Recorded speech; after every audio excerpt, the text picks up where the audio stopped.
Alan Jones, and I give you a warm welcome to our Lifestories worldwide live broadcast. We bring you stories from all over the world, stories of all types of people overcoming struggles in their lives, overcoming rejection, pain, abuse, and many more things. And how these lives have been transformed, that's the interesting thing. It's not just what they've been through, but the end result, how they've been transformed. We are live on Zoom, Facebook, and YouTube. We encourage you to tell your friends to get on and watch this story today. The live stories from our broadcast can be viewed over and over again and listened to on our YouTube channel, Lifestories at Lunch. And if you join up, don't forget to subscribe, and we can notify you when we are live and when we have other broadcasts coming up. If you prefer, rather than watching, you can listen on radio as you're walking, jogging, in the gym. You go to Spotify, and there go to Lifestories Worldwide Radio. And you can enjoy the stories again and listen to the new ones as well. Today, our live story comes from Texas, where we have Michael Kiselak, who's waiting to tell his story. Michael was a professional footballer. When I say footballer, I'm talking about American football. He was with the Dallas Cowboys for, I think, 11 years. And he had got much experience and learned much wisdom, which he's used to help in sharing that with other people in his coaching and leadership. And Michael also is an entrepreneur. He's got several businesses. But as he shares, he brings an inspiring story of faith and hope for people who've got all sorts of things thrown at them from the world, and how they can come through it and find victory. But the one thing he always says is, you've got to believe. And so I'm going to hand over now to Michael. I invite you, Michael, to come and share your story. Thank you. Well, Alan, thank you very much. Thank you, everybody, for listening and tuning into this. This is a wonderful opportunity for me to be able to share the word on how God has proclaimed it through my life in the experience that I have, because you can't take away an experience. People can argue all they want about, what this doctrine is or what that doctrine is. But when it comes to your word, your living, your experience, nobody can take that away from you. And what I want to do is share a little bit about my experience and how I came to the Lord and how it's changed my life and how it's directed my life and how it's framed my life and how it's painted my life and drawn even a little instances of all the things that happen. Even this meeting today, I truly believe it's a brotherhood that we're creating here. So what happened with me is I'm from New York originally, come from a very large family, 6 brothers and sisters, 36 cousins, all went to the same Catholic school. Then from there, we dispersed around the country. And I ended up going to the University of Maryland. And from University of Maryland, I ended up getting to play after the college was over. I ended up getting to play in the NFL and in the XFL and the CFL and every other FL you can think of, because I went where the Lord opened a door for me. I was an athletic mercenary, I tell people. Yes, I went to the University of Maryland for a while. Then I went to the Chiefs, was the first team. And I got to experience a lot of good things, a lot of bad things along the way. But I realized I've always had this something in my heart that told me there was more. So I kept just believing and believing. I didn't know what I was believing in yet, but I just believed that it would all come through for me. And as I, through the years of playing football and getting cut, I remember the first time. And I don't know if anyone's ever been there or on a team or getting a job or getting said no from a girl that you wanted to end up marrying or something, but you just never give up. I just believe in never giving up. You have to believe in something, meaning believe in yourself first, because you have to love yourself. You have to be able to do that. And what happens is I just pushed myself, but there was still even more than just loving myself, even more about getting involved in the community, getting more involved in getting in your job, your sport, your relationships, and I just didn't know what it was until one day at the gym. I was in San Antonio, Texas, and first of all, I got to tell you how I got to San Antonio. This is a great story. I didn't know where San Antonio was. I was a typical guy from New York, and that was my life. The whole Northeast, East Coast type guy. I knew about the rest of the country. That was it, but I didn't know. I like to tell them myself so people can laugh. I'm down in Orlando after I just got cut from the Chiefs. Marty Schottenheimer was the head coach, and when I got cut, he said, Mike, he goes, you know what? There's a lot of other professions that you might want to try out. Like I was like, I got cut. I was like, so of course, all the way home, I'm crying. I'm yelling at myself in the rearview mirror, saying that I stink and I'm not good and all this other things like that. But something inside of me kept drawing me closer and closer and pushing me harder and harder into this something. I can't even explain it yet. But I ended up going and finding out that this World League of American Football, there was a team in the UK. I think they were called what were they called? The Monarchs that were out there and played in the UK. And there was teams all over the world, throughout Europe and throughout the US and one in Canada, Montreal. And so I ended up going to what they called the Combine, where I was down in Orlando, Florida. And I called my mom. I said, and at the time I had a heavier New York accent. And I said, hey, Ma, we call her St. Joan. He's coming. Jesus is coming. I can't wait to hear the trumpet call. He's coming. Jesus is coming. And when he comes, we'll crown him Lord of all. And when he comes, we'll crown him Lord of all. Life Stories.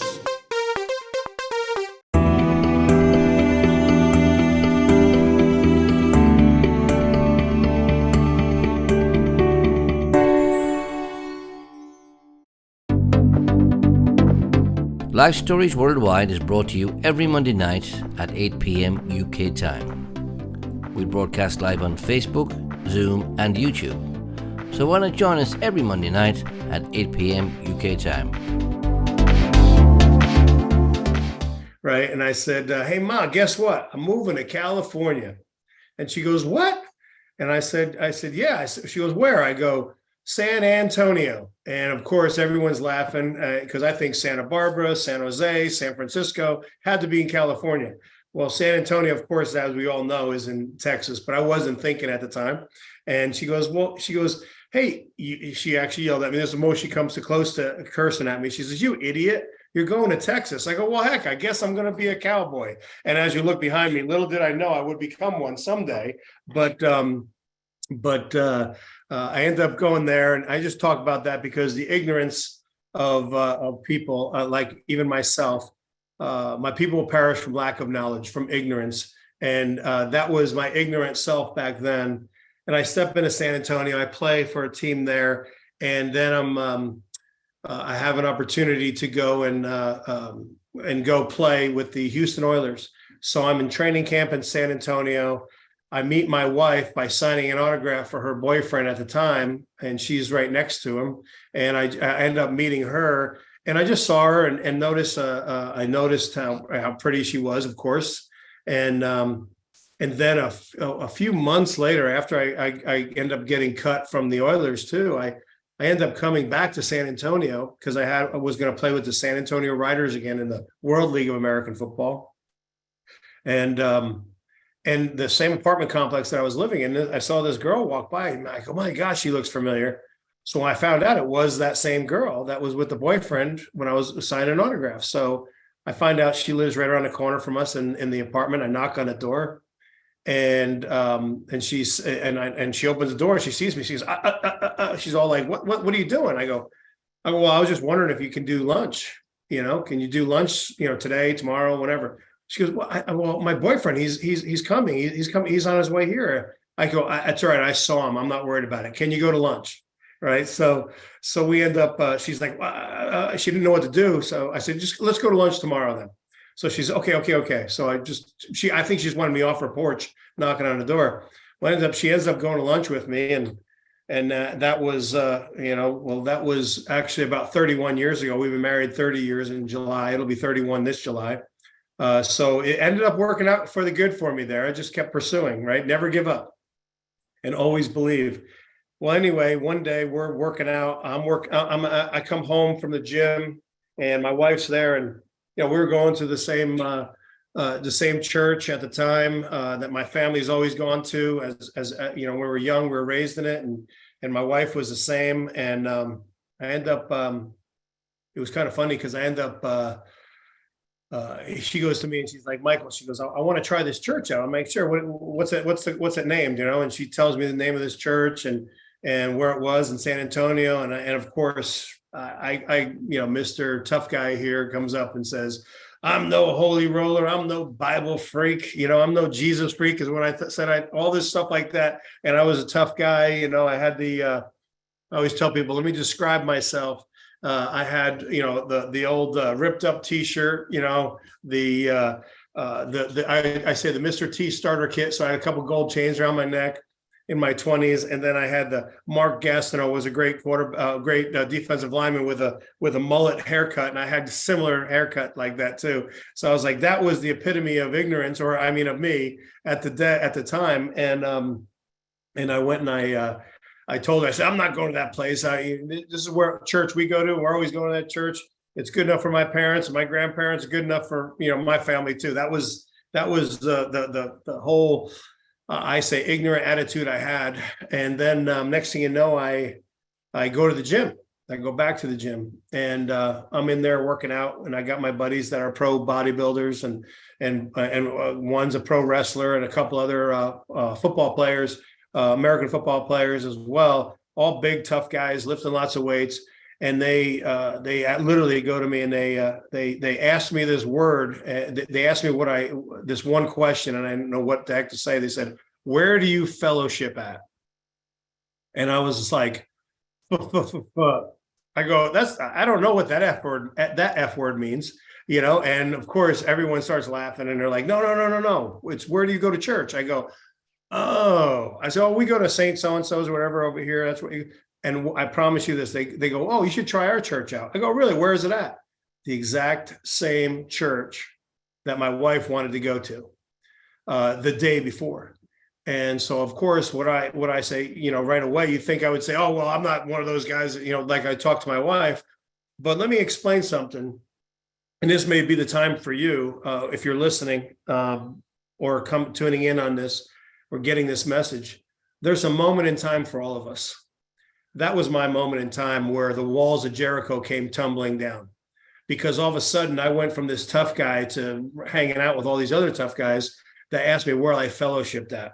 Again, I didn't hear that. I never knew what that F word meant, fellowship. I heard a lot of other ones, but not that one. So when I went there and they asked me that, the walls fell down. My pride dropped, and I said, whoa, this might be something to this. So they asked me where. So I go, and I said, well, you know what? My wife's been asking. This is exactly what I said too. I go, my wife's been asking me about that place, and maybe we'll show up. Oh, come on, and just you'll have a good time, good music, and a great sermon. I go, okay, great. So I end up going home, and I go to my wife. I call her over, baby doll, all right? And she's like, yeah. I said, well, you want to go to this that church that you mentioned? And she looks at me because, I threw some colorful language the other day about Life Stories.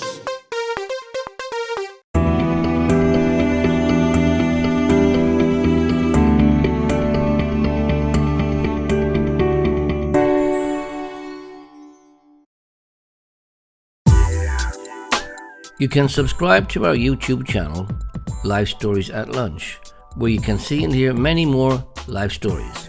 Don't forget to click the bell so we can notify you when we are live on YouTube.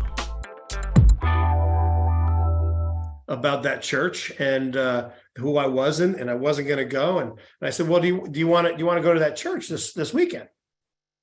Well, she says to me after she picks her job off the ground because she was shocked. She's like, what changed? I said, well, I was at the gym. And of course, right, what'd she do right away? What most women do. Oh, you won't listen to me, but you'll listen to your buddies. right? And I just, so of course, my attitude came back up, and I literally just looked at her and go, do you want to go or what? Right. So we end up going. Of course, we're nervous when we're walking in. It's huge church. It's actually John Hagee. He's out of San Antonio, Texas. We went to that. It was called the Cornerstone Church.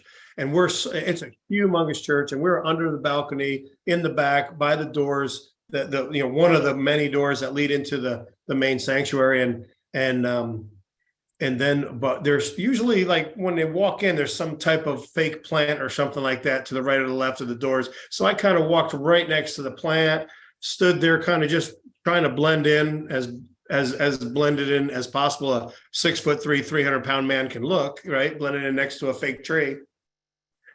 And I'm sitting there looking around, just watching people. And I'm like, wow, they're talking in church. They're smiling. They're hugging each other. They're high-fiving each other. And then all of a sudden, the worship team comes out, and there's great music, and everyone's singing along, and they're having a good time. I'm like, wow, this is great. Wow, this is different. It was all new to me.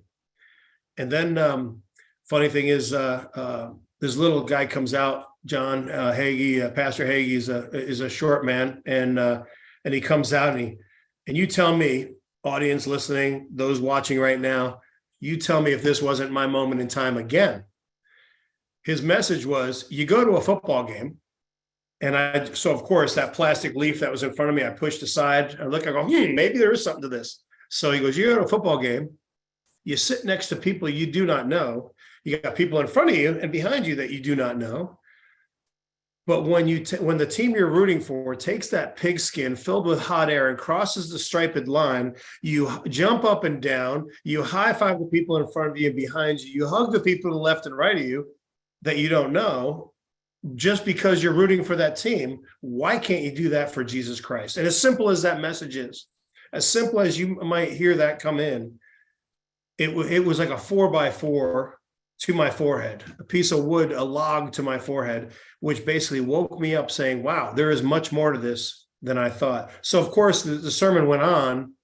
I can't remember it all, but I remember at the end, they did this thing called an altar call, which was new to me 20 some odd years ago. Well, wait, 30 some odd years ago now.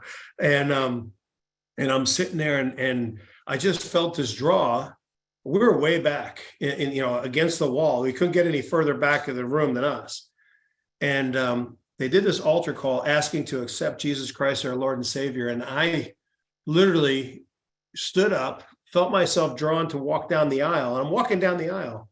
And about halfway down, which is a pretty long way, I go, oh my gosh, my wife, right? So I look back, and there she is, almost by my side, maybe a foot or a step or two behind me, walking the same way. And I don't know if she realized if she was drawn the same reason I was drawn, or if she was just following me. Now I know it wasn't, but at the time I didn't know. But I look at her, but something hit me right there. I said, man, last time we walked down the aisle together, we were marrying each other.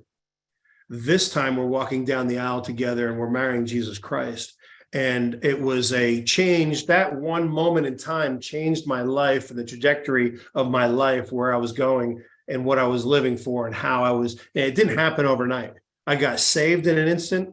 The sanctification took years, and I'm still working at it. I'm a work in progress. And that's what I tell people all the time, because I'm not perfect, but I try to be just like him. One thing that I do love is we did accept Christ as our Savior. We left there. I ended up coming up with the Cowboys, ended up playing with the Dallas Cowboys.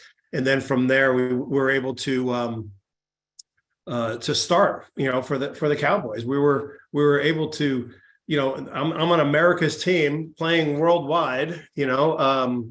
I was able to play with the Chiefs. I was able to play with the Giants. I was able to play with the Oilers, and now the Cowboys. When I went in there, and I have been, I don't know how you say it, be able to snap the ball to the Troy Aikmans, and knowing what life was all about, making teams, not making teams, things like that. It's been a history of being cut so many times. Like I told you, Marty Schottenheimer told me 11 years after I finally retired, but before I retired, he asked me if I would want to, I might want to look at other professions. because there might be something better for me. But because I didn't give up, because I believed in something, didn't know what it was yet that was driving me. But that moment in time where my wife put that offer up, and then the next moment in time where the guys at the gym kind of confirmed what my wife was asking. Next thing you know, we're at the church where John Hagee tells me about a football game, and now next thing you know, I'm playing with the Dallas Cowboys on in the world stage, and they gave me a platform that even today I'm able to share. Because it's a story that most people want to hear, because it's a sports story, but it's about how Christ changed my life, and how realizing that sometimes just getting there and being ready. And I tell this one story too, that a lot of people are going through different times, even as we speak right now. He's coming. Jesus is coming. I can't wait to hear the trumpet call. He's coming. Jesus is coming. And when he comes, we'll crown him Lord of all.